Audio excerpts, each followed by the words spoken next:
Hi, എല്ലാവർക്കും നമ്മളുടെ പുതിയൊരു ക്ലാസ്സിലേക്ക് സ്വാഗതം. ഇന്ന് നമ്മൾ കേട്ടഡ് കാറ്റഗറി 3 ഫിസിക്കൽ സയൻസിൻ്റെ സിലബസ് ബേസ്ഡ് ആയിട്ടുള്ള മറ്റൊരു പുതിയ ക്ലാസ്സിലേക്കാണ് പോകുന്നത്. അപ്പോൾ നമ്മൾ കെമിസ്ട്രിയുടെ 5 ചാപ്റ്റേഴ്സാണ് പഠിച്ചത് അല്ലേ. സൊല്യൂഷൻസ്, കൊളോയിഡ്സ് വരെയാണ് നമ്മൾ പഠിച്ച് നിർത്തിയത് ലാസ്റ്റ് 2 ചാപ്റ്റേഴ്സ്. അപ്പോൾ ഇനി നെക്സ്റ്റ് എന്ന് പറയുന്നത് നേച്ചർ ഓഫ് മാറ്റർ എന്ന് പറയുന്നൊരു ചാപ്റ്ററാണ്. അപ്പോൾ ഈ ഒരു chapter already force and pressure എന്ന് പറയുന്ന ഒരു ചാപ്റ്ററിൽ ഡിസ്കസ് ചെയ്തിട്ടുള്ള പല കാര്യങ്ങളാണ് ഇത് വരുന്നത്.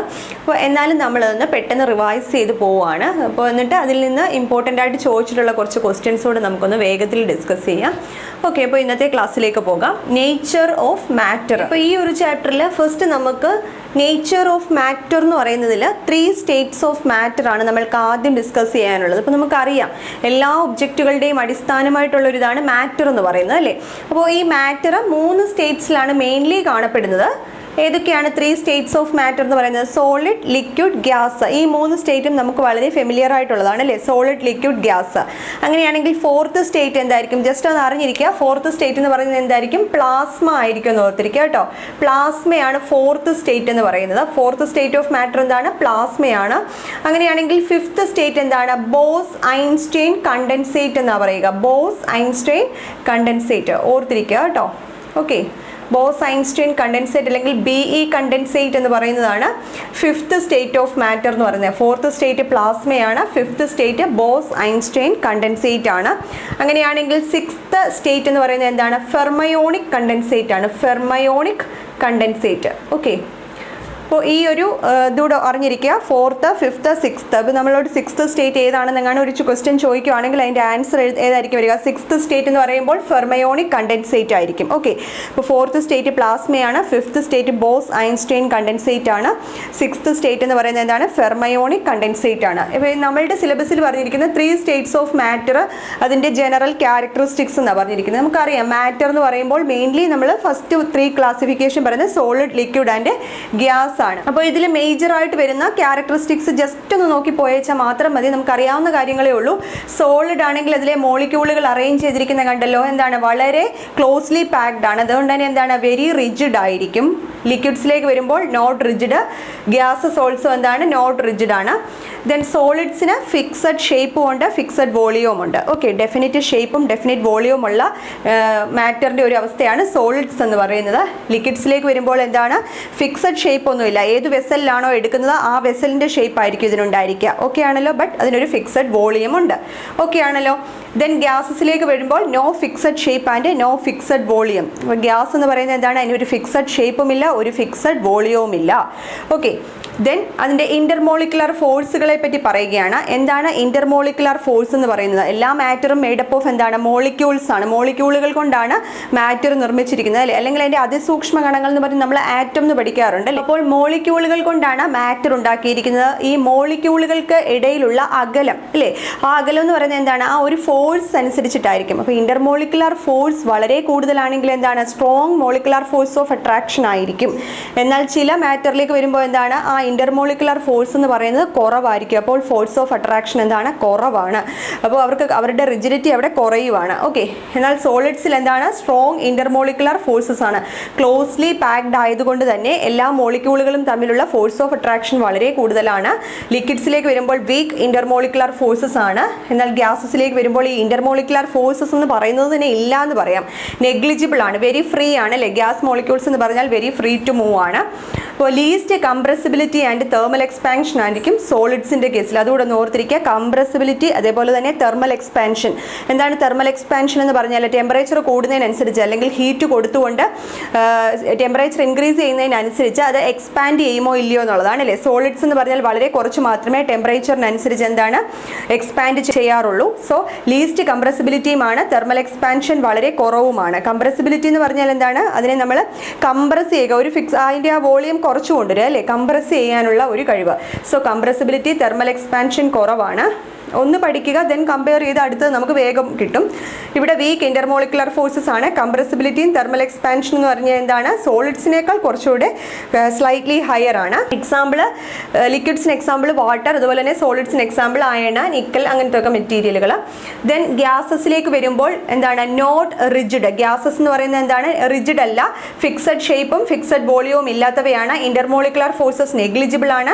High compressibility and thermal expansion. അപ്പോൾ തെർമൽ എക്സ്പാൻഷൻ കംപ്രസിബിലിറ്റി എന്ന് പറയുന്നത് സോളിഡ് ലിക്വിഡ് ഗ്യാസിലേക്ക് വരുന്തോറും ഇൻക്രീസ് ചെയ്തുകൊണ്ടിരിക്കുകയാണ്. ഗ്യാസസിൽ എത്തുമ്പോഴേക്കും എന്താണ്, വളരെയധികം കംപ്രസിബിലിറ്റി വളരെ കൂടുതലാണ്, തെർമൽ എക്സ്പാൻഷനും കൂടുതലാണ്.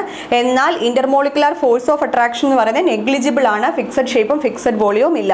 അപ്പോൾ ജസ്റ്റ് ഈ പോയിന്റുകൾ മാത്രം ഒന്ന് അറിഞ്ഞിരുന്നാൽ മാത്രം മതി. ഓക്കെ, അതിനുശേഷം നമ്മൾ പഠിച്ചാണ് കൊഹീഷനും അഡീഷനും അല്ലേ, കൊഹീസീവ് ഫോഴ്സും അഡീസീവ് ഫോഴ്സും നമ്മൾ ഡിസ്കസ് ചെയ്തതാണ്. അപ്പോൾ നമ്മൾ ജസ്റ്റ് ഒന്ന് കമ്പയർ ചെയ്ത് പോവുകയാണ്. കൊഹീഷൻ എന്ന് പറഞ്ഞാൽ എന്തായിരുന്നു, force of attraction between molecules of the same type, ഒരേ ടൈപ്പ് മോളിക്യൂളുകൾക്കിടയ്ക്കുള്ള ഫോഴ്സ് ഓഫ് അട്രാക്ഷൻ. അപ്പോൾ അതെന്താണ്, ഒരേ ടൈപ്പ് ആയതുകൊണ്ട് തന്നെ എന്താണ്, അതൊരു ഇന്റർമോളിക്കുലർ അട്രാക്ഷൻ ആണ്, ഇന്റർമോളിക്കുലർ ഫോഴ്സ് ഓഫ് അട്രാക്ഷൻ ആണെന്ന് ഓർത്തിരിക്കുക കൊഹീഷൻ എന്ന് പറയുന്നത്. Surface tension is the result of cohesive force. Actually surface tension എന്ന് പറയുമ്പോൾ അവിടെ അഡിസീവ് ഫോഴ്സും കൊഹീസീവ് ഫോഴ്സും വരുന്നുണ്ടെങ്കിലും ഒരു സർഫസ് ടെൻഷൻ ഇൻക്രീസ് ചെയ്യാൻ കാരണം എന്താണ്, കൊഹീസീവ് ഫോഴ്സ് കൊണ്ടാണ്. കാരണം molecules of the same type അല്ലേ.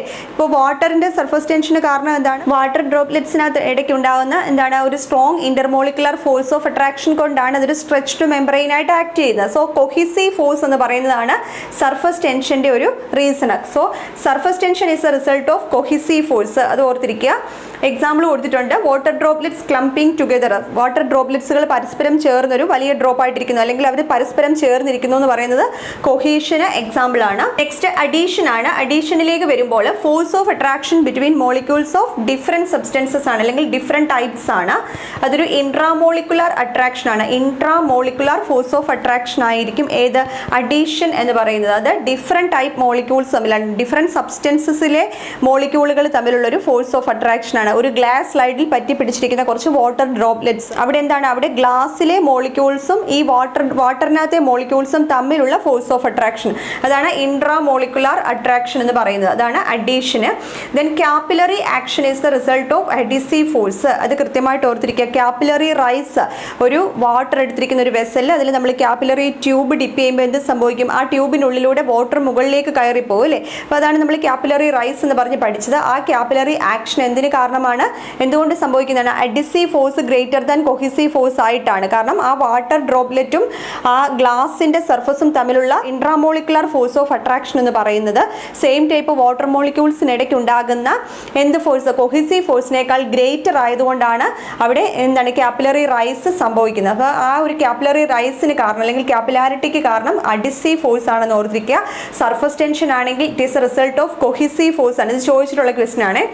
എക്സാമ്പിൾ എന്താണ്, അഡീഷൻ എക്സാമ്പിൾ ആണ്. Water droplets sticking to a blade or leaf. മറ്റൊരു പദാർത്ഥത്തിൽ വാട്ടർ ഡ്രോപ്ലെറ്റ്സ് സ്റ്റിക്ക് ചെയ്തിരിക്കുവാണെങ്കിൽ അതെന്താണ്, അഡീഷൻ ആണ്. സെയിം വാട്ടർ ഡ്രോപ്ലെറ്റ്സ് തമ്മിൽ ചേർന്നിരിക്കുകയാണെങ്കിൽ അത് കൊഹീഷൻ ആണ്. സോ ജസ്റ്റ് ഒന്ന് എക്സാമ്പിളും ഡിഫറൻസും അറിഞ്ഞിരിക്കും. ഓക്കെ, നെക്സ്റ്റ് എന്ന് പറയുന്നത് സർഫസ് ടെൻഷൻ ആണ്. സർഫസ് ടെൻഷൻ നമ്മൾ ഓൾറെഡി ഡിസ്കസ് ചെയ്തിട്ടുള്ള കാര്യം തന്നെയാണ് അല്ലേ.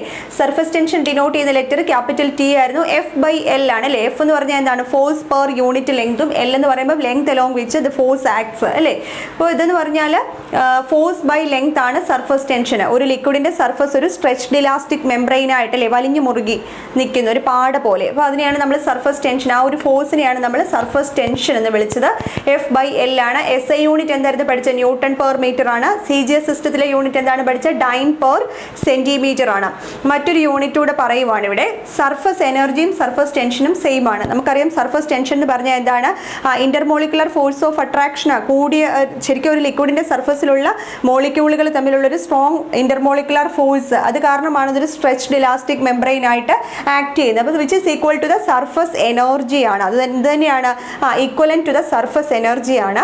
അപ്പോൾ സർഫസ് എനർജിയുടെ ഇക്വേഷൻ നമുക്കറിയാം എനർജി ബൈ ഏരിയ ആണ്. സോ നമുക്ക് സർഫസ് ടെൻഷനെ എനർജി ബൈ ഏരിയ എന്ന് ഇക്വേറ്റ് ചെയ്യാം. എനർജി ബൈ ഏരിയ എന്ന് പറയുന്നതാണ് എന്ത്, സർഫസ് ടെൻഷനും വിച്ച് ഈസ് ഈക്വലന്റ് ടു എന്താണ്, സർഫസ് എനർജി തന്നെയാണ്. സോ എനർജിയുടെ യൂണിറ്റ് നമുക്ക് ജൂൾ ആണെന്ന് അറിയാം. ഏരിയയുടെ SI യൂണിറ്റ് എന്താണ്, മീറ്റർ സ്ക്വയർ ആണ്. So joule per metre square ആയിരിക്കും ഈ സർഫസ് ടെൻഷന്റെ മറ്റൊരു എനർജിയുടെ ടേംസിലുള്ളൊരു SI യൂണിറ്റ്. അപ്പോൾ ഇങ്ങനെ ഒരു ക്വസ്റ്റ്യൻ ചോദിച്ചിട്ടുണ്ട്. അപ്പോൾ അതുകൊണ്ടാണ് ഈ ഒരു യൂണിറ്റ് കൂടെ ഇൻക്ലൂഡ് ചെയ്തത്. ന്യൂട്ടൺ പെർ മീറ്റർ ഓർക്കുക. SI സിസ്റ്റത്തിലുള്ള മറ്റൊരു യൂണിറ്റ് ആണ് ജൂൾ പെർ മീറ്റർ സ്ക്വയർ. നമ്മൾ സർഫസ് എനർജി എനർജിയുടെ ടേമിൽ പറയുമ്പോൾ കിട്ടുന്ന യൂണിറ്റ് ആണ്. CGS നമ്മൾ പഠിച്ചു ഡൈൻ പെർ സെന്റിമീറ്റർ ആണ്. എനർജി സർഫസ് എനർജിയുടെ ടേം വെച്ചിട്ട് നമ്മൾ യൂണിറ്റ് പറയുമ്പോൾ CGS സിസ്റ്റത്തിലെ യൂണിറ്റ് എന്തായിരിക്കും? നമുക്ക് എനർജിയുടെ CGS സിസ്റ്റത്തിലെ യൂണിറ്റ് എർഗ് എന്നറിയാം. ഏരിയ എന്ന് പറയുമ്പോൾ സെന്റിമീറ്റർ ഇൻറ്റു സെന്റിമീറ്റർ അല്ലേ? സോ ലെങ്ത് ഇൻറ്റു ബ്രെഡ്ത്ത് അല്ലേ? അപ്പോൾ അതായിരിക്കും നമ്മൾ ഏരിയ ആയിട്ട് എടുക്കുന്നത്. സോ സെന്റിമീറ്റർ ഇൻറ്റു സെന്റിമീറ്റർ എന്ന് പറയുമ്പോൾ സെന്റിമീറ്റർ സ്ക്വയർ ആണ്. സോ CGS സിസ്റ്റത്തിലെ യൂണിറ്റ് എന്താണ്? എർഗ്സ് പെർ സെന്റിമീറ്റർ സ്ക്വയർ. തെറ്റിക്കാൻ പാടില്ല. CGS സിസ്റ്റത്തിലെ സർഫസ് എനർജിയുടെ ടേമിൽ വരുമ്പോൾ സർഫസ് ടെൻഷന്റെ യൂണിറ്റ് എന്ന് പറയുന്നത് എന്താണ്? എർഗ്സ് പെർ സെന്റിമീറ്റർ സ്ക്വയർ ആണ്. SI സിസ്റ്റത്തിൽ വരുന്ന ജൂൾ പെർ മീറ്റർ സ്ക്വയർ ആണ്. ഇനി സർഫസ് ടെൻഷന്റെ F/L എന്നുള്ള ഇക്വേഷൻ അനുസരിച്ചിട്ടുള്ള SI യൂണിറ്റ് ആണ് ന്യൂട്ടൺ പെർ മീറ്റർ. അത് നമ്മൾ CGS സിസ്റ്റത്തിലോട്ട് വരുമ്പോൾ എന്താണ്? ഡൈൻ പെർ സെന്റിമീറ്ററിലേക്ക് മാറും. സോ ഇത്രയും യൂണിറ്റുകൾ കൃത്യമായിട്ട് അറിഞ്ഞിരിക്കുക. ഡയമെൻഷണൽ ഫോമിൽ എന്തായിരുന്നു? ഫോഴ്സ് ബൈ ലെങ്ത് ആണ്. ഫോഴ്സിന്റെ നമ്മൾ പഠിച്ചാണ് MLT⁻², ലെങ്ത്തിന്റെ എല്ലും കട്ടായി. ദെൻ എന്താണ്? MT⁻². ഓർത്തിരുന്നോണെ MT⁻² ആണ് ഇതിന്റെ ഡയമെൻഷണൽ ഫോമുല. നമ്മൾ പലതവണ പറഞ്ഞിട്ടുള്ള കാര്യം തന്നെയാണ്. ഓക്കെ ആണല്ലോ? നെക്സ്റ്റ് നമുക്ക് സർഫസ് ടെൻഷന്റെ ഡെയിലി ലൈഫ് ആപ്ലിക്കേഷൻസും അതുപോലെ തന്നെ ഫാക്ടേഴ്സും ആണ്. ഇതൊക്കെ നമ്മൾ പഠിച്ചിട്ടുള്ള കാര്യങ്ങൾ തന്നെയായിരുന്നു. സർഫസ് ടെൻഷൻ നമ്മൾ ഡെയിലി ലൈഫിൽ അതിൻ്റെ ഒരു ആപ്ലിക്കേഷനായിട്ട് എവിടെയൊക്കെയാണ് കാണപ്പെടുന്നത്?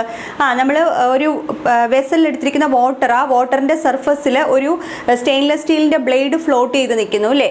അല്ലെങ്കിൽ ആൻസ് ആണെങ്കിലും വാട്ടർ സ്ട്രൈഡേഴ്സ് ഇതൊക്കെ എന്ന് പറയുന്നത് എന്താണ്? വാട്ടറിന്റെ സർഫസിലൂടെ വോക്ക് ചെയ്ത് പോകുന്നതായിട്ട് കാണാൻ പറ്റും. അപ്പോൾ അതിനങ്ങനെ മൂവ് ചെയ്ത് പോകാൻ സാധിക്കുന്നത് എന്തുകൊണ്ടാണ്? അവിടെയുള്ള സർഫസ് ടെൻഷൻ കാരണമാണ്. അപ്പോൾ ഇങ്ങനെ നമുക്ക് ഡെയിലി ലൈഫിൽ ഒരുപാട് ആപ്ലിക്കേഷൻസ് ഉണ്ട്. ഫാക്ടേഴ്സ് അഫക്റ്റിംഗ് സർഫസ് ടെൻഷനും നമ്മൾ ഡിസ്കസ് ചെയ്ത കാര്യം തന്നെയാണ്. ടെമ്പറേച്ചറും ഇമ്പ്യൂരിറ്റിയുമാണ് നമ്മൾ പഠിച്ചത്. ഇപ്പോൾ ടെമ്പറേച്ചറും സർഫസ് ടെൻഷനും തമ്മിലുള്ള റിലേഷൻഷിപ്പ് എന്താണ്? ടെമ്പറേച്ചർ കൂടുമ്പോൾ സർഫസ് ടെൻഷൻ ഡിക്രീസ് ചെയ്യുവാണ്. ഇൻവേഴ്സ്ലി പ്രൊപ്പോർഷണൽ ആണ്. തെറ്റിക്കാൻ പാടില്ല. ടെമ്പറേച്ചറും സർഫസ് ടെൻഷനും ഇൻവേഴ്സ്ലി പ്രൊപ്പോർഷണൽ ആണ്. Then impurities. അപ്പോൾ ഇമ്പ്യൂരിറ്റീസിന്റെ സോലിബിലിറ്റി വെച്ചിട്ടാണ് നമ്മൾ ഇവിടെ പറഞ്ഞിരിക്കുന്നത്. അപ്പോൾ സോലിബിൾ ഇമ്പ്യൂരിറ്റീസ്, ശരിക്കും പറഞ്ഞാൽ ഇമ്പ്യൂരിറ്റീസിന്റെ സോലിബിലിറ്റി അനുസരിച്ച് സർഫസ് ടെൻഷൻ ഇൻക്രീസ് ചെയ്യുകയോ ഡിക്രീസ് ചെയ്യുകയോ ചെയ്യാം. ഇപ്പോൾ ലെസ് സോലിബിൾ ആയിട്ടുള്ള ഇമ്പ്യൂരിറ്റീസ് ആണ് ആഡ് ചെയ്യുന്നതെങ്കിൽ സർഫസ് ടെൻഷൻ എന്തായിരിക്കും സംഭവിക്കുക? മോർ സോലിബിൾ ആയിട്ടുള്ള അല്ലെങ്കിൽ ഹൈലി സോലിബിൾ ആയിട്ടുള്ള സബ്സ്റ്റൻസുകൾ ആഡ് ചെയ്യുമ്പോൾ സർഫസ് ടെൻഷന് എന്തായിരിക്കും സംഭവിക്കുക? ഇപ്പോൾ ലെസ് സോലിബിൾ ആയിട്ടുള്ള ക്യാംഫർ പോലുള്ളത്, അപ്പോൾ ജസ്റ്റ് ഒന്ന് ഓർത്തിരിക്കുക, ലെസ് സോലിബിൾ ആയിട്ടുള്ള ക്യാംഫർ പോലുള്ള ഇമ്പ്യൂരിറ്റീസ് ആഡ് ചെയ്യുമ്പോൾ സർഫസ് ടെൻഷൻ എന്ത് ചെയ്യുമായിരിക്കും? അത് ഡിക്രീസ് ചെയ്യുമായിരിക്കും. സർഫസ് ടെൻഷൻ ഡിക്രീസസ് ആയിരിക്കും, ഓർത്തിരിക്കുക. എന്നാൽ മോർ സോലിബിൾ ആയിട്ടുള്ള, ഇപ്പോൾ സോഡിയം ക്ലോറൈഡ്, സോൾട്ട് ഒക്കെ ഇല്ലേ? അപ്പോൾ അങ്ങനെ ഹൈലി സോലിബിൾ ആയിട്ടുള്ള സോൾട്ട് ഒക്കെ വാട്ടറിലേക്ക് ആഡ് ചെയ്യുവാണെങ്കിൽ എന്തായിരിക്കും സംഭവിക്കുക? അതിൻ്റെ സർഫസ് ടെൻഷൻ ഇൻക്രീസ് ചെയ്യുമായിരിക്കും. ഓർത്തോണം, ഹൈലി സോലിബിൾ സബ്സ്റ്റൻസസ് ആയിട്ടുള്ള സോൾട്ട്, സോഡിയം ക്ലോറൈഡ് ഒക്കെ ആഡ് ചെയ്താൽ സർഫസ് ടെൻഷൻ ഇൻക്രീസ് ചെയ്യുന്നു. ലെസ് സോലിബിൾ ആണെങ്കിൽ സർഫസ് ടെൻഷൻ ഡിക്രീസസ് ആണ്. ഇൻസോലിബിൾ ഇമ്പ്യൂരിറ്റീസ് ആയിട്ടുള്ള ഓയിൽ, ഡേർട്ട്, ഗ്രീസ് ഇവയൊക്കെ ആണെങ്കിലോ, ഇവയൊക്കെ ആഡ് ചെയ്യുമ്പോൾ സർഫസ് ടെൻഷൻ എന്താ ചെയ്യുക? സർഫസ് ടെൻഷൻ ഡിക്രീസസ് ആണ്. സർഫസ് ടെൻഷൻ ഡിക്രീസസ് ആണെന്ന് ഓർത്തിരിക്കുക. അതേപോലെ തന്നെ സോപ്പ്, ഡിറ്റർജൻസ് ഇതൊക്കെ എന്തിനാണ് ആഡ് ചെയ്ത് കൊടുക്കുന്നത്? സോപ്പ്, ഡിറ്റർജൻറ്റ് ഒക്കെ ആഡ് ചെയ്യുമ്പോൾ സർഫസ് ടെൻഷൻ ഡിക്രീസസ് ആണ്. ഓക്കെ ആണല്ലോ? വാട്ടറിൻ്റെ സർഫസ് ടെൻഷൻ ഡിക്രീസ് ചെയ്യുകയാണ്. ഡിക്രീസ് ചെയ്തിട്ട് എന്താണ്? ആ ഓയിലി ഡേർട്ടിനെയൊക്കെ വേഗത്തിൽ തന്നെ റിമൂവ് ചെയ്യാൻ വേണ്ടിയാണ് നമ്മൾ സോപ്പും ഡിറ്റർജൻസും ഒക്കെ ആഡ് ചെയ്ത് കൊടുക്കുക. സോ അവ ആഡ് ചെയ്യുമ്പോൾ സർഫസ് ടെൻഷൻ എന്താണ്? ലിക്വിഡിൻ്റെ ഡിക്രീസസ് ആണ്. അപ്പോൾ ഓക്കെ ആണല്ലോ ഇത്രയും. സോ നമുക്ക് നെക്സ്റ്റ് ടോപ്പിക് എന്ന് പറയുന്നത് ക്യാപ്പിലാരിറ്റി ആണ്. അപ്പോൾ ഇതിൽ തന്നെ ക്യാപ്പിലാരിറ്റിയുടെ നമ്മൾ പഠിച്ചിട്ടുണ്ട്. ക്യാപ്പിലാരിറ്റി ഡെയിലി ലൈഫിൽ ആപ്ലിക്കേഷൻസ് അല്ലേ? അതെല്ലാം നമ്മൾ ആ ഒരു ചാപ്റ്ററിൽ ഡിസ്കസ് ചെയ്താണ്. അതുകൊണ്ടാണ് വീണ്ടും വീണ്ടും പറഞ്ഞിട്ട് ഒരു റെപ്പറ്റേഷൻ വരണ്ടെന്ന് വിചാരിക്കുന്നത്. നമ്മൾ ക്യാപ്പിലാരിറ്റി ഡെയിലി ലൈഫിൽ ഒരുപാടെടുത്ത് കാണുന്നുണ്ട് അല്ലേ? ഒരു ബ്ലോട്ടിംഗ് പേപ്പർ ഇങ്കിനെ അബ്സോർബ് ചെയ്യുന്ന, അല്ലെങ്കിൽ ഒരു സ്പോഞ്ച് വാട്ടറിനെ അബ്സോർബ് ചെയ്യുന്നത്. അപ്പോൾ ഇതെല്ലാം എന്ന് പറയുന്നത് എന്താണ്? ക്യാപ്പിലാരിറ്റിയാണ്. ഇപ്പോൾ കെറോസിൻ ലാമ്പിലൂടെ കെറോസിൻ മുകളിലേക്ക് കയറി പോകുന്നത് എന്താണ്? അതെല്ലാം എന്ന് പറഞ്ഞാൽ ക്യാപ്പിലാരിറ്റിയാണ്. സൈലം വെസൽസിലൂടെ വാട്ടർ എന്താണ്? റൂട്ട്സ് അബ്സോർബ് ചെയ്യുന്ന വാട്ടർ മുകളിലേക്ക് ലീഫിലേക്ക് എത്തുന്നത് എന്താണ്? ക്യാപ്പിലറി റൈസ് കൊണ്ടാണ്. അതേപോലെ തന്നെ ക്യാപ്പിലറി ഫോൾ നമ്മൾ പഠിച്ചിട്ടുണ്ട്. ചില ലിക്വിഡുകൾ കൊഹിസീവ് ഫോഴ്സ് വളരെ ഗ്രേറ്റർ ആണെങ്കിൽ, cohesive force very much greater than adhesive force ആണെങ്കിൽ എന്തായിരിക്കും കാണിക്കുക? ക്യാപ്പിലറി ഫോൾ ആയിരിക്കും കാണിക്കുക. ഒരു വെസലിനുള്ളിൽ ക്യാപ്പിലറി ട്യൂബ് ഡിപ്പ് ചെയ്യുമ്പോൾ അതിനകത്ത് ക്യാപ്പിലറി ഡിപ്രഷൻ അല്ലെങ്കിൽ ക്യാപ്പിലറി ഫോൾ ആയിരിക്കും കാണിക്കുക. അതിൻ്റെ ഏറ്റവും വലിയ എക്സാമ്പിളാണ് മെർക്കുറി. ചോദിച്ചിട്ടുള്ളതാണ് ക്യാപ്പിലറി ഡിപ്രഷൻ കാണിക്കുന്ന ലിക്വിഡ് ഏതാണെന്ന് ചോദിച്ചുള്ളത് മെർക്കുറി ആണ്. അതിന് ക്യാപ്പിലറി ഫോൾ ആയിരിക്കും. അവിടെ തീറ്റ എന്തായിരിക്കും? നമ്മൾ ആംഗിൾ ഓഫ് കോൺടാക്ട് ഒക്കെ പഠിച്ചില്ലേ? അവിടെ തീറ്റ എന്താണ് പഠിച്ചത്? ഗ്രേറ്റർ ദാൻ 90 ഡിഗ്രി ആണ്. ഒബ്റ്റ്യൂസ് ആംഗിൾ ആണെന്ന് പഠിച്ചു. തീറ്റ ലെസ് ദാൻ 90 ഡിഗ്രി അല്ലെങ്കിൽ അക്യൂട്ട് ആംഗിൾ ആണ് വാട്ടറിനൊക്കെ അല്ലേ? അപ്പോൾ വാട്ടറിന് ക്യാപ്പിലറി ട്യൂബ് ആണെങ്കിൽ ക്യാപ്പിലറി റൈസ് ആണ്. അവിടെ തീറ്റ എന്ന് പറയുന്നത് അക്യൂട്ട് ആണ്. മെർക്കുറിയുടെ കേസിൽ വരുമ്പോൾ എന്താണ്? ഒബ്റ്റ്യൂസ് ആംഗിൾ ആണ്. അവിടെ ക്യാപ്പിലറി ഡിപ്രഷൻ ആണ് കാണിക്കുക. തീറ്റ എന്ന് പറഞ്ഞ ആംഗിൾ എടുത്തു കഴിഞ്ഞാൽ എത്ര ആയിരിക്കും കിട്ടുക? ഗ്രേറ്റർ ദാൻ 90 ഡിഗ്രി ആയിരിക്കും കിട്ടുക. ഇതൊക്കെ നമ്മൾ പഠിച്ചതാണ്. ഒരു എക്സാമ്പിൾ കൊടുത്തിട്ടുണ്ട്, rise of ink in the nib of a fountain pen. അല്ലാതെ ഒരുപാട് ഡെയിലി ലൈഫ് എക്സാമ്പിൾ നമ്മൾ അവിടെ പഠിച്ചു. Then capillary rise in a tube. അപ്പോൾ ഇവിടെ ഒരു ഇക്വേഷൻ എന്ന് കൊടുത്തിട്ടുണ്ട്, അത് പഠിക്കണം എല്ലാവരും. നമുക്ക് ചോദിക്കാൻ സാധ്യത വളരെയധികം ഉള്ള ഒരു ക്വസ്റ്റ്യൻ ആണ്. Capillary rise in a tube, ഒരു ട്യൂബിനുള്ളിൽ ഉണ്ടാകുന്ന കാപ്പിലറി റൈസ്. അപ്പോൾ അവിടെ ഒരു ലിക്വിഡ് കോളം എന്താണ് റൈസ് ചെയ്ത് പോകത്തില്ലേ? അപ്പോൾ അതിൻ്റെ ആ ഒരു കാപ്പിലറി റൈസ് എത്രമാത്രം ലിക്വിഡ് കോളമാണ് അതിൻ്റെ ഹൈറ്റ് ഇൻക്രീസ് ചെയ്ത്. അപ്പോൾ അവിടെ ഉണ്ടായ കാപ്പിലറി റൈസ്, ഒരു ട്യൂബിനുള്ളിൽ ഉണ്ടാകുന്ന കാപ്പിലറി റൈസ് കാണാനുള്ള ഇക്വേഷനാണ് H is equal to 2T cos theta by R rho g. എല്ലാ ടേമും നമുക്ക് ഫെമിലിയർ ആണ്. T എന്ന് പറഞ്ഞാൽ സർഫസ് ടെൻഷൻ ആണ്. കോസ് തീറ്റ എന്ന് പറഞ്ഞാൽ അവിടുത്തെ തീറ്റ ആംഗിൾ ഓഫ് കോണ്ടാക്റ്റ്, എത്ര ഡിഗ്രിയാണ് ആംഗിൾ ഓഫ് കോണ്ടാക്റ്റ് എന്ന് വെച്ചാൽ അത് കൊടുത്തിട്ട് അതിൻ്റെ കോസ് കണ്ടുപിടിച്ചാൽ മതി. R എന്ന് പറയുന്നത് എന്താണ്? R എന്ന് പറഞ്ഞാൽ നമ്മൾ എടുക്കുന്ന കാപ്പിലറി ട്യൂബിൻ്റെ റേഡിയസ് ആണ്. റോ എന്ന് പറയുന്ന ലിക്വിഡിൻ്റെ ഡെൻസിറ്റി ആണ്. G acceleration due to gravity ആണ്. അപ്പോൾ തീറ്റ മിക്കവാറും നമുക്ക് അറിയാവുന്ന വാല്യൂസ് ആയിരിക്കും തരിക. ചില കേസുകളിൽ കൂടുതലും നമുക്ക് ആംഗിൾ ഓഫ് കോണ്ടാക്റ്റ് 0 ആയിട്ടൊക്കെ ആയിരിക്കും തരിക. ഇപ്പോൾ 0 ആയിട്ട് വരുവാണെങ്കിൽ തീറ്റ എന്ന് പറയുന്നത് എന്തായിട്ട് പോകും? 0 ആകും. കോസ് തീറ്റയുടെ വാല്യൂ എത്ര? കോസ് 0 എന്ന് പറഞ്ഞാൽ നമ്മൾ പഠിച്ചിട്ടുണ്ട് എത്രയാണ്? 1 ആണ്. സോ 2T × 1 എന്ന് കൊടുക്കുമ്പോൾ നമുക്ക് 2T എന്ന് കിട്ടും. So H is equal to എന്തായിട്ട് കിട്ടും? H is equal to 2T by R rho g. ഇത് ഏത് കേസാണ്? ആംഗിൾ ഓഫ് കോണ്ടാക്റ്റ് തീറ്റ എന്ന് പറയുന്നത്. ആംഗിൾ ഓഫ് കോണ്ടാക്റ്റ് തീറ്റ 0 ആണെങ്കിൽ Hൻ്റെ value 2T by R rho g എന്ന് ചെയ്താൽ മതി. അപ്പോൾ ഇങ്ങനൊരു ക്വസ്റ്റ്യൻ, ഈ ഒരു ഇക്വേഷൻ എന്തിനാണ് ഹെൽപ്ഫുൾ ആകുന്നതെന്ന് ചോദിച്ചാൽ ചിലപ്പോൾ നമുക്ക് നമ്മുടെ കാപ്പിലറി ട്യൂബിൻ്റെ ഡയമീറ്റർ കണ്ടുപിടിക്കാനോ അല്ലെങ്കിൽ റേഡിയസ് കണ്ടുപിടിക്കാനൊക്കെ പറയും. അങ്ങനെയാണെങ്കിൽ ഇക്വേഷൻ എങ്ങനെ ചേഞ്ച് ചെയ്യും? ഈ R ഇവിടെ വന്നിട്ട് Hനെ ഇങ്ങോട്ട് കൊടുത്താൽ മതി. അപ്പോൾ ബാക്കി ടേംസ് എല്ലാം നമുക്ക് ക്വസ്റ്റ്യനിൽ തരും. സർഫസ് ടെൻഷനും ആംഗിൾ ഓഫ് കോണ്ടാക്ട് ഒന്നുകിൽ 0 അല്ലെങ്കിൽ നമുക്കറിയാവുന്ന എന്തെങ്കിലും ഒരു തീറ്റ കോസിൻ്റെ വാല്യൂ ആയിരിക്കും തരിക. അപ്പോൾ നമുക്ക് തീറ്റ വാല്യൂ കൊടുക്കുക. ദെൻ എന്താണ്? റോയുടെ വാല്യൂ, ഡെൻസിറ്റി ഓഫ് ദ ലിക്വിഡും ആക്സിലറേഷൻ ഡ്യൂ ടു ഗ്രാവിറ്റി നമുക്ക് അറിയാമല്ലോ. അപ്പോൾ നമുക്ക് തരുന്ന വാല്യൂസ് സബ്സ്റ്റിറ്റ്യൂട്ട് ചെയ്തുകൊണ്ട് നമുക്ക് റേഡിയസ് വേണേൽ കണ്ടുപിടിക്കാം അല്ലെങ്കിൽ ഹൈറ്റ് കണ്ടുപിടിക്കാം. അപ്പോൾ നമുക്ക് തന്നിരിക്കുന്ന ടേംസ് വെച്ചിട്ട് നമുക്ക് ഇതൊക്കെ കണ്ടുപിടിക്കാനായിട്ടുള്ള ഒരു ഇക്വേഷനാണ് കാപ്പിലറി റൈസിൻ്റെ ട്യൂബ്. അത് പഠിച്ചിരിക്കുക. അപ്പോൾ ഇത് ക്ലിയർ ആണല്ലോ. സോ ഇത്രയും കാര്യങ്ങളേ ഉള്ളൂ നമുക്ക് ഈ ഒരു ചാപ്റ്ററിൽ ഡിസ്കസ് ചെയ്യാനായിട്ടുള്ളത്. അപ്പോൾ നമുക്ക് ഇതിൽ നിന്ന് മെയിനായിട്ട് ചോദിച്ചിട്ടുള്ള ക്വസ്റ്റ്യൻസ് ഒക്കെ ഒന്ന് പെട്ടെന്ന് നോക്കാം. ഓക്കെ, ഇനി നമുക്ക് ഈ ചാപ്റ്ററിലെ കുറച്ച് ഇമ്പോർട്ടൻറ്റ് ക്വസ്റ്റ്യൻസ് ആൻഡ് ആൻസേഴ്സ് നോക്കാം. അപ്പോൾ ഇവിടെ 4 ക്വസ്റ്റ്യൻസ് പറഞ്ഞേക്കുന്നത്, ഈ 4 എണ്ണം പ്രീവിയസ് ഇയർ ക്വസ്റ്റ്യൻസ് ആണ് ഈ ഒരു ചാപ്റ്ററുമായിട്ട് റിലേറ്റഡ് ആയിട്ടുള്ളത്. Which is the force responsible for the surface tension between the molecules of a liquid. എല്ലാം നമ്മൾ പറഞ്ഞത് തന്നെയാണ്. 4 ഓപ്ഷൻസ് ഉണ്ട്. Adhesion force, frictional force, cohesion force, gravitational force. ഈ 4 എണ്ണത്തിൽ ഏതാണ് എന്തിന് റെസ്പോൺസിബിൾ ആണ്? Force responsible for the surface tension between the molecules of a liquid. നമ്മൾ പറഞ്ഞു അല്ലേ, സർഫസ് ടെൻഷൻ എന്ന് പറഞ്ഞാൽ എന്താണ്? ഒരു ഇന്റർമോളിക്കുലർ ഫോഴ്സ് ഓഫ് അട്രാക്ഷൻ എന്ന് പറഞ്ഞാൽ ഏത് ഫോഴ്സ് ആണ്? കൊഹീഷൻ ഫോഴ്സ് ആണ്. ആൻസർ എന്താണ്? ഫോഴ്സ് ഓഫ് കൊഹീഷൻ അല്ലെങ്കിൽ cohesion force. Second, unit of surface tension. തന്നിരിക്കുന്ന 4 ഓപ്ഷൻസിൽ SI യൂണിറ്റ് ആണ് തന്നിരിക്കുന്നത്. നമ്മൾ പറഞ്ഞു ഫോഴ്സ് ബൈ ലെങ്ത് ആണ്, ന്യൂട്ടൺ പെർ മീറ്റർ അല്ലേ? Newton per metre, newton per metre square, newton metre square. 4 options ഉണ്ട്. ആൻസർ ഏതാണ്? ന്യൂട്ടൺ പെർ മീറ്റർ ആയിരിക്കും, ഓപ്ഷൻ എ. അടുത്ത question, which of the following phenomenon can be use to explain fire polishing of glass. അപ്പോൾ ഒത്തിരി indirect ആയിട്ട് ചോദിച്ചിരിക്കുന്നത്. അപ്പോൾ fire polishing of ഗ്ലാസ്സിൽ ഏത് ഫിനോമിനാണ് യൂസ് ചെയ്യുന്നത്? ആക്ച്വലി ഇത് സർഫസ് ടെൻഷൻ റിലേറ്റഡ് ആയിട്ടുള്ളൊരു ക്വസ്റ്റ്യൻ ആണ്. ഫയർ പോളിഷിംഗ് അല്ലെങ്കിൽ ഫ്ലെയിം പോളിഷിംഗ് എന്ന് പറഞ്ഞാൽ ഇപ്പോൾ ഗ്ലാസിനെയൊക്കെ ഫയർ പോളിഷിങ്ങിൻ്റെ സമയത്ത് എന്താണ്? ഹീറ്റ് ടെമ്പറേച്ചർ ഇൻക്രീസ് ചെയ്യുമ്പോൾ അത് മെൽറ്റ് ചെയ്യും. അപ്പോൾ ആ ഒരു മെൽറ്റിങ്ങിൻ്റെ സമയത്ത് അത് സ്മൂത്ത് ആവുന്നത് ഈ ഒരു സർഫസ് ടെൻഷൻ കൊണ്ടാണ്. സോ ഫയർ പോളിഷിംഗ് ഓഫ് ഗ്ലാസ്സിൽ വരുന്ന ഫിനോമിനൻ എന്ന് പറഞ്ഞാൽ സർഫസ് ടെൻഷൻ ആണെന്ന് ഓർത്തിരിക്കുക. അതൊരു പ്രീവിയസ് ക്വസ്റ്റ്യൻ ആണ്. Solubility, surface tension, laminar flow, viscosity. 4 options ഉണ്ട്. ആൻസർ സർഫസ് ടെൻഷൻ ആണ്. Next question, liquids which exhibit capillary depression. നമ്മളിപ്പോൾ പറഞ്ഞു നിർത്തിയതാണ്. എന്താണ് കാപ്പിലറി ഡിപ്രഷൻ കാണിക്കുന്ന ലിക്വിഡ് ഏതാണ്? 4 ഓപ്ഷൻസ് ഉണ്ട്. Glycerine, mercury, water and soap solution. ഏതാണ്? മെർക്കുറിയാണ് കാപ്പിലറി ഫോൾ അല്ലെങ്കിൽ കാപ്പിലറി ഡിപ്രഷൻ കാണിക്കുന്ന ലിക്വിഡ് ഈ തന്നിരിക്കുന്നതിൽ. അപ്പോൾ ഇത്രയും ക്ലിയർ ആണല്ലോ. Next question, if the surface of a liquid is plain then the angle of contact of the liquid with the walls of the container. അപ്പോൾ എന്താ പറഞ്ഞിരിക്കുന്നത്? ഇവിടെ ലിക്വിഡ് സർഫസ് എന്ന് പറഞ്ഞാൽ നേരെ പ്ലെയിൻ ആയിട്ട് വരിക. അപ്പോൾ പ്ലെയിൻ ആയിട്ട് വരുവാണെങ്കിൽ ആംഗിൾ ഓഫ് കോണ്ടാക്ട് എന്തായിരിക്കും? അതെന്ന് പറഞ്ഞാൽ ആ ഒരു സർഫസ്, ഗ്ലാസ് സർഫസിൻ്റെ വോൾസിന് നോർമലായിട്ട് അല്ലേ, ആ ലിക്വിഡ് സർഫസിലേക്ക് നോർമലായിട്ടാണ് ആംഗിൾ ഓഫ് കോണ്ടാക്ട്. അപ്പോൾ ഓൾറെഡി നമ്മളുടെ ലിക്വിഡിൻ്റെ സർഫസൂടെ പ്ലെയിൻ ആകുമ്പോൾ എന്തായിരിക്കും? അവർക്കിടയ്ക്ക് ഉണ്ടാകുന്ന ആംഗിൾ എന്ന് പറഞ്ഞാൽ 0 ആകും. മനസ്സിലായി പറഞ്ഞേ? അപ്പോൾ വോൾസ് ഓഫ് ദി കണ്ടെയ്നറിന് നോർമലായിട്ട് ലിക്വിഡ് സർഫസിലേക്ക് വരയ്ക്കുന്നതാണല്ലോ ആംഗിൾ ഓഫ് കോണ്ടാക്ട്. അപ്പോൾ ഇവിടെ എന്തായിട്ട് മാറും? അത് 0 ആയിട്ട് മാറും. ബിക്കോസ് എന്താണ്? ലിക്വിഡിൻ്റെ സർഫസ് പ്ലെയിൻ ആണെങ്കിൽ. അപ്പോൾ ഇത് ഓർത്തിരിക്കുക. Next question, at critical temperature the surface tension of the liquid. അപ്പോൾ ഈ ക്രിട്ടിക്കൽ ടെമ്പറേച്ചർ ടെമ്പറേച്ചർ എന്ന് പറയുന്ന ടേം എന്താണ്? നമുക്കറിയാം ടെമ്പറേച്ചർ കൂടുന്നതിനനുസരിച്ച് surface tension of the liquid എന്താണ്? ഡിക്രീസ് ചെയ്തുകൊണ്ടിരിക്കും അല്ലേ? അങ്ങനെ ഒരു പർട്ടിക്കുലർ ടെമ്പറേച്ചർ വാല്യൂവിൽ എത്തിക്കഴിയുമ്പോഴത്തേക്ക് സർഫസ് ടെൻഷൻ ഡിക്രീസ് ചെയ്ത് എന്തായിട്ട് മാറും? 0 ആയിട്ട് മാറും. അപ്പോൾ ആ 0 ആകാൻ കറസ്പോണ്ടിങ് ആയിട്ടുള്ള ടെമ്പറേച്ചർ ഏതാണോ ആ ടെമ്പറേച്ചറിനെയാണ് എന്ത് വിളിക്കുന്നത്? Critical temperature. ഓർത്തിരിക്കുക, ക്രിട്ടിക്കൽ ടെമ്പറേച്ചറിൽ സർഫസ് ടെൻഷൻ എന്തായിട്ട് മാറും? 0 ആയിട്ട് മാറുമെന്ന് ഓർത്തിരിക്കുക. Next question, the surface of the water in contact with the glass wall. നമുക്ക് ഓൾറെഡി അറിയാവുന്ന കാര്യം തന്നെയാണ്. നമ്മുടെ വാട്ടർ സർഫസ് എന്താണ്? വാട്ടർ സർഫസ് എന്ന് പറയുന്നത് എങ്ങനെയായിരിക്കും? കോൺവെക്സ് ആണോ കോൺകേവ് ആണോ? എങ്ങനെയാണ് നമ്മൾ പഠിച്ചിട്ടുള്ളത്? കോൺകേവ് ആയിരിക്കില്ലേ? അപ്പോൾ അതിൻ്റെ ഒരു ഡയഗ്രാം കൊടുത്തിരിക്കുന്നത്, ഒരു ഗ്ലാസിൻ്റെ കണ്ടെയ്നറിൽ നമ്മൾ വാട്ടർ നിറയ്ക്കുവാണെങ്കിൽ ആ വാട്ടറിൻ്റെ സർഫസ് എന്തായിരിക്കും ഷേപ്പ്? ഒരു കോൺകേവ് ഷേപ്പ് ആയിരിക്കും അല്ലേ?